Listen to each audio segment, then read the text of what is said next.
They label my seat family made and laughed when I saw it. That was the moment I realized I wasn't part of this family, not really. I was the help, the joke, the one who cooked the meal but never got a real seat at the table. And as my mother-in-law smiled, like she hadn't just humiliated me in front of everyone, I knew something had to change. I didn't know it yet, but justice was already on its way, wearing a suit and holding a legal notice. Let me take you back to the moment it happened. The house was buzzing with that fake holiday cheer, soft jazz playing in the background, the scent of turkey and nutmeg hanging in the air. But beneath all of it, I felt that familiar tightness in my chest, that pressure that always came with being around Margaret, my mother-in-law. I walked in holding 2 freshly baked pecan pies, still warm through the foil. My hands are starting to shake, but I told myself it was just the cold outside, or maybe the nerves. I never showed up empty-handed. Never had. I cooked half the dishes on that table, but none of that mattered. My eyes locked on the chair at the end of the long, perfectly decorated table. It was my usual seat, close to the kitchen where I could easily jump up when someone needed something. But this time, it had been decorated. A satin ribbon was tied to the back, and taped to the front of the seat was a handwritten sign. Thick black marker, big block letters. Family Maid. I froze. For a second, my brain tried to make sense of it. Maybe it wasn't meant for me. Maybe it was some kind of joke, some weird Thanksgiving prank. But then Margaret's voice cut through the room. "Oh, Clara," she called out, fake surprise coding every word. "Look, we saved your seat. Don't worry, you'll still be serving, just like always." She laughed, tossing her head back like she'd said the funniest thing in the world, and they followed. Her sister Susan gave a dramatic eye roll and chuckle. Ellen, the other sister, smiled politely without saying anything.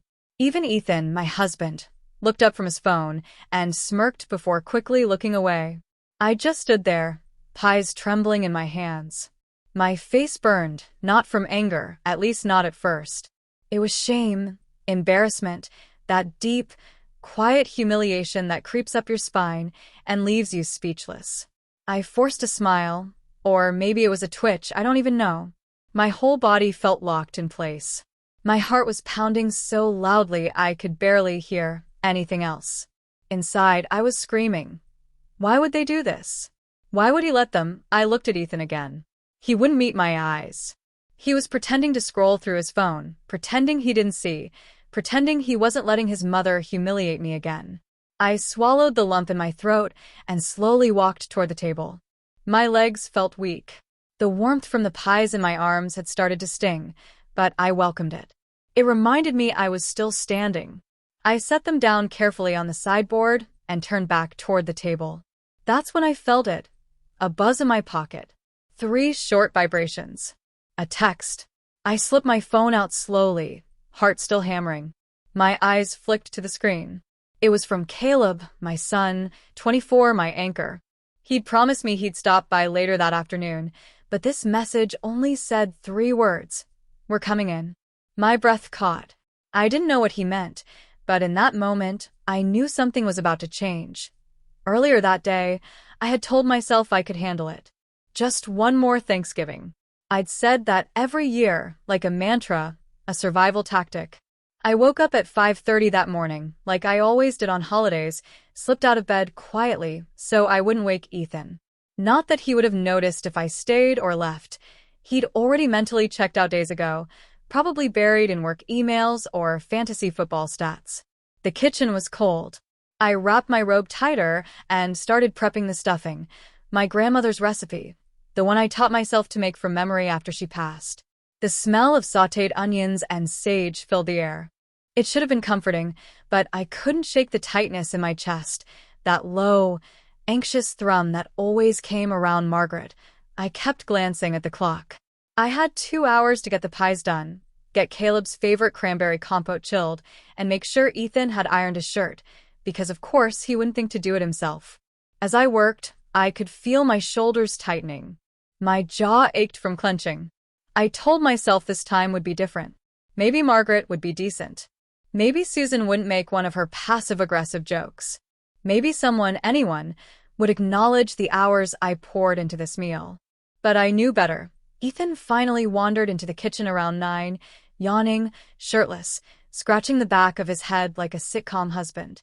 "Smells good," he mumbled, grabbing a slice of bread straight from the counter. "You almost done?" "Almost," I said, trying to keep my tone even. "Just have to get these pies in."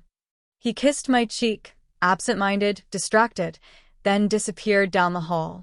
No offer to help. No thanks. Just silence. The silence that had become our language over the last few years. As I rolled out the pie crust, my hands moved automatically, but my mind drifted to Caleb. He'd called me 3 nights ago, said, "Mom, you don't have to go this year, you know. You don't owe them anything." I had laughed it off, told him I'd be fine, that I didn't want to cause drama, that keeping the peace was more important. But Caleb had gone quiet. Then he said something that stuck with me. "Peace isn't peace if it costs you your dignity." I didn't say anything back then, but it hit me hard. Because deep down, I knew he was right. I'd confused silence with strength, tolerance with grace. But every year, I chipped away a little more of myself just to sit at their table. After the food was packed up and the car was loaded, I stood in the driveway for a full minute before getting in. My hands were cold on the steering wheel. My stomach was in knots. I was scared. Not of Margaret, not really, but of the truth I'd been pushing down for so long. That maybe I wasn't welcome. That maybe I never had been. The ride over was quiet. Ethan sat beside me, texting the whole time. I watched the world blur past the window. Dead leaves skipping across the road, gray clouds hanging low, like the sky itself was holding its breath. By the time we pulled up to Margaret's house, I had already rehearsed my smile, already reminded myself to be helpful, pleasant, invisible, like always. What I didn't know was that Margaret had plans of her own, and that this year, she wasn't just going to ignore me, she was going to humiliate me. And yet, somehow, even she wasn't ready for what was coming next. I wish I could say I was surprised, but when I walked into that dining room and saw the sign, "Family Maid," taped to the back of my chair, part of me just sank. The pies I was carrying were still warm, but my fingers went cold. My chest tightened, like someone had tied a rope around it and pulled.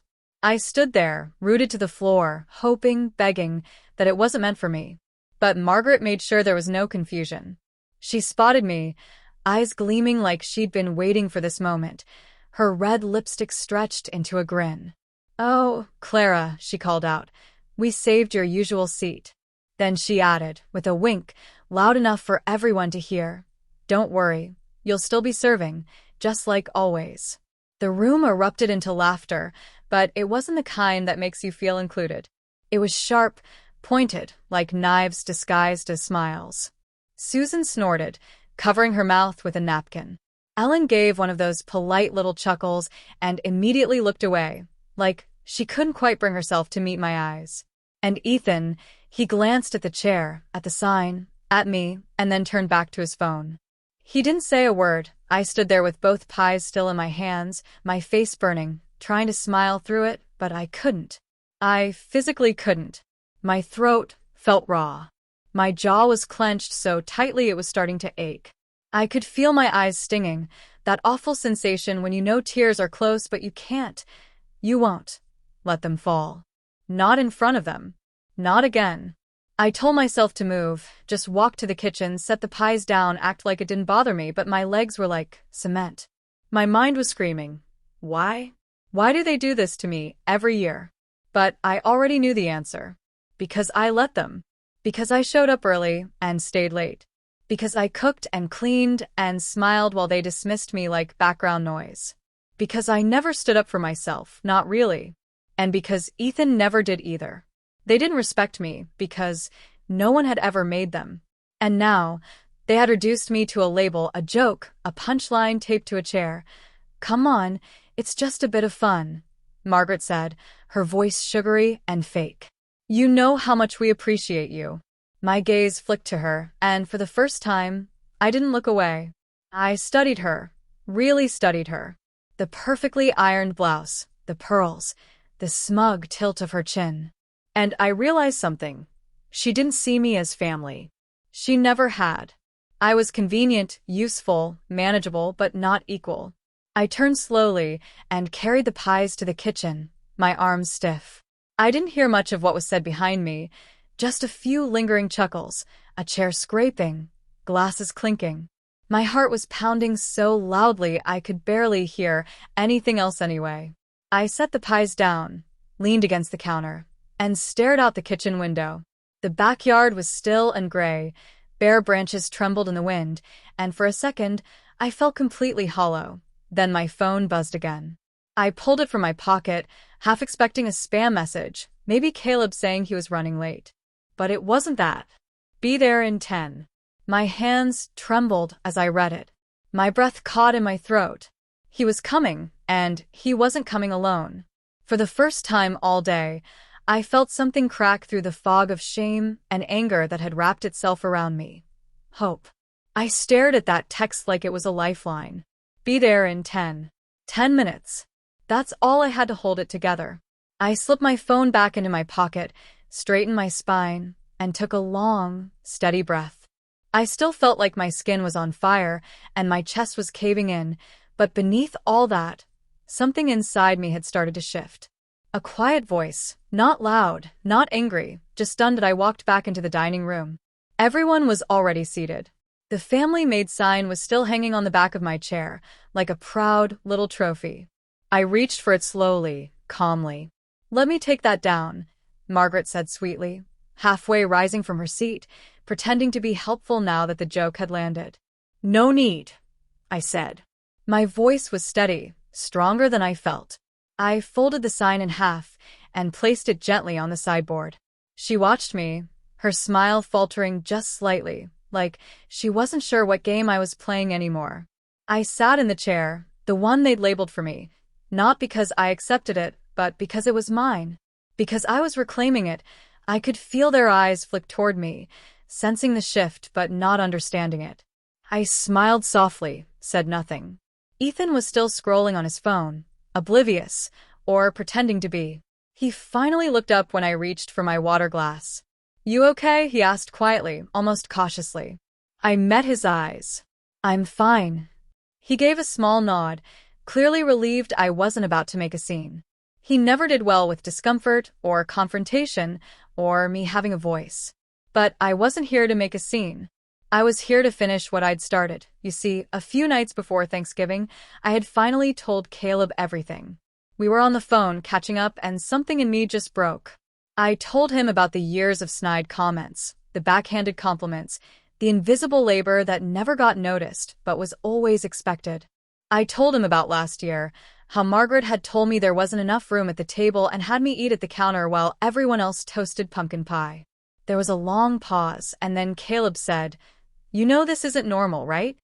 I've gotten used to it, I told him. Mom, that doesn't mean you should have to. His voice had gone quiet, measured, but I knew that tone. That was his something is about to happen tone. He told me he'd been interning at a law firm, small, but passionate about helping women fight back against long-term domestic emotional abuse. He said his mentor, Daniel, had worked cases where women like me, women who weren't beaten or bruised but erased, finally said enough. I remember laughing at first. What would I even do? Sue them for being mean? He didn't laugh. No, but we can serve them a notice. A boundary. A warning. That word stayed with me. Boundary. Because that's what I'd been missing all these years. Not love. Not effort. Not even respect. Boundaries. So we talked and we planned. Daniel helped me draft something. It wasn't a lawsuit. It was a formal cease and desist, a legal notice establishing boundaries, expectations for my time, emotional labor, and unpaid contributions. A way to legally and emotionally reclaim my worth. And now, they were almost here. The clinking of silverware, the forced laughter, the wine pouring, it all became background noise. I just sat there, in the chair they'd mocked me with, and waited, not with fear, but with something else, power. The knock on the door was quiet, but it felt like thunder. For a second, no one moved. Margaret paused mid-sentence, holding a gravy boat like it was suddenly too heavy. Susan's laugh trailed off, uncertain. Ethan looked toward the hallway, brows furrowed. I didn't move. My heart was pounding in my chest, but the rest of me was still focused. The second knock came, sharper this time. "I'll get it," I said, standing up. Ethan blinked. "You don't have to," but I was already walking. Each step down that hallway felt like shedding skin. Years of swallowing words. Years of being the helper, the peacekeeper, the maid. Not anymore. I opened the door, and there they were. Caleb, standing tall, sharp in a dark jacket I didn't recognize. His jaw was set, but his eyes softened when he saw me. Right behind him stood Daniel, in a gray suit, holding a folder under his arm and wearing the kind of calm confidence that makes people instantly nervous. "Hi, Mom," Caleb said. "Right on time," I whispered. I stepped aside to let them in. Margaret was already standing at the edge of the hallway, hands on her hips, her smile frozen in place, like she wasn't sure whether to be polite or pissed. "Caleb, what a surprise," she said, voice syrupy sweet. "You didn't say you were bringing a guest." Caleb gave a tight smile. "This is Daniel. He's here on behalf of my mom." The room stilled. Daniel nodded politely. "Good afternoon.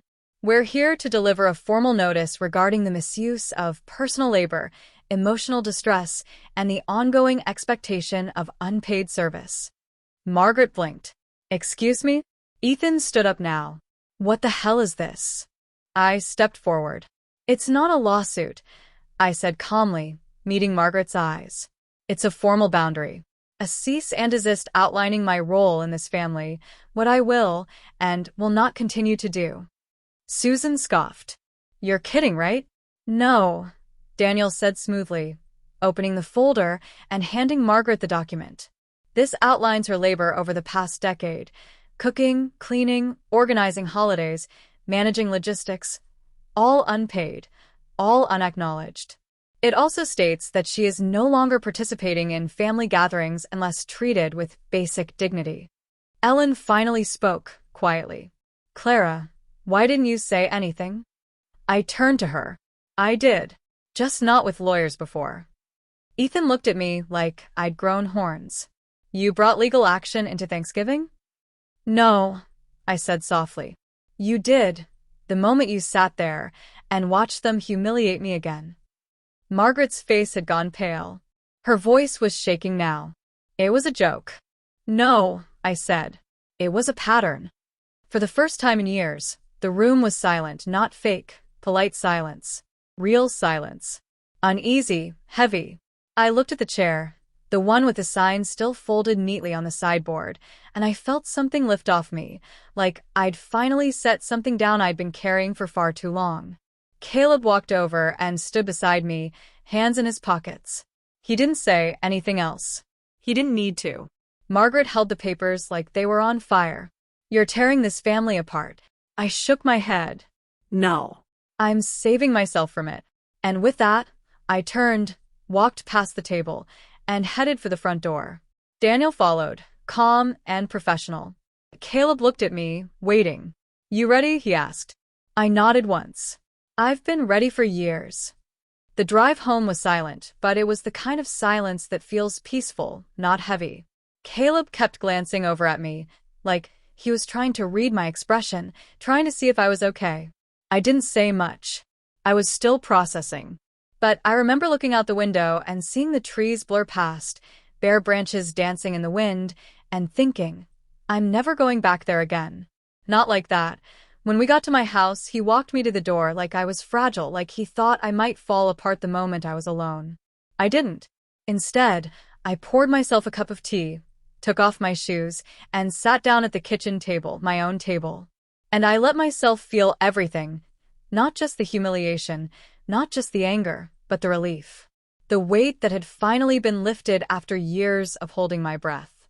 The strange lightness that came from finally saying enough. The next day, I woke up late. I didn't clean up after anyone. I didn't fold anyone's laundry. I didn't cook for a crowd that would never thank me. I made myself pancakes just for me and I ate them in bed. It's strange how good guilt can be at disguising itself as loyalty. For over a decade, I thought I was keeping peace by staying quiet. I thought I was being strong by enduring it all. I thought being a good wife meant keeping Ethan's family happy at the cost of my own. But peace built on silence isn't peace, it's self-erasure. And loyalty isn't about suffering in silence. Loyalty should be mutual, rooted in respect. Ethan texted me that evening, just a short message. That was unnecessary. I stared at it for a long time, then I deleted it without replying. We haven't really spoken since. He moved into a hotel a few days later. I didn't ask where or why. I didn't need to.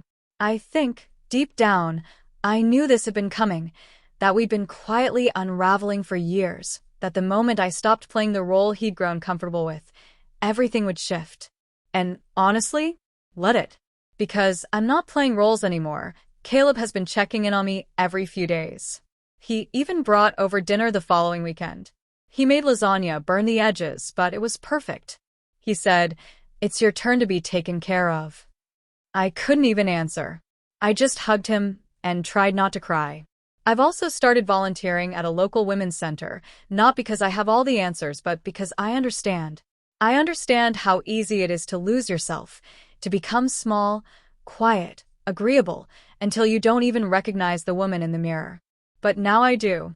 Now I look in the mirror, and I see someone who finally chose herself, not in anger, not in revenge, but in truth. In strength. Thanksgiving looks different now. No crowded tables, no fake smiles, no labels. Just peace. Real peace. And every now and then when I think back to that chair, the one they labeled family Maid, I smile. Because they were right about one thing, I did serve. I served meals. I served love. I served patience and strength. But this year, I served boundaries. I served self-worth. And I served justice cold, with a side of dignity. Thank you for listening to my story. If it resonated with you, if you've ever felt overlooked, unappreciated, or erased in your own family or relationship, just know this. You're not alone, and you deserve better. Sometimes the most powerful thing you can do is finally choose yourself. If you found this story moving or meaningful, please take a moment to like the video, share it with someone who needs to hear it, and subscribe to the channel for more real stories about strength, healing, and transformation. Until next time, stay grounded, stay brave, and never forget your worth.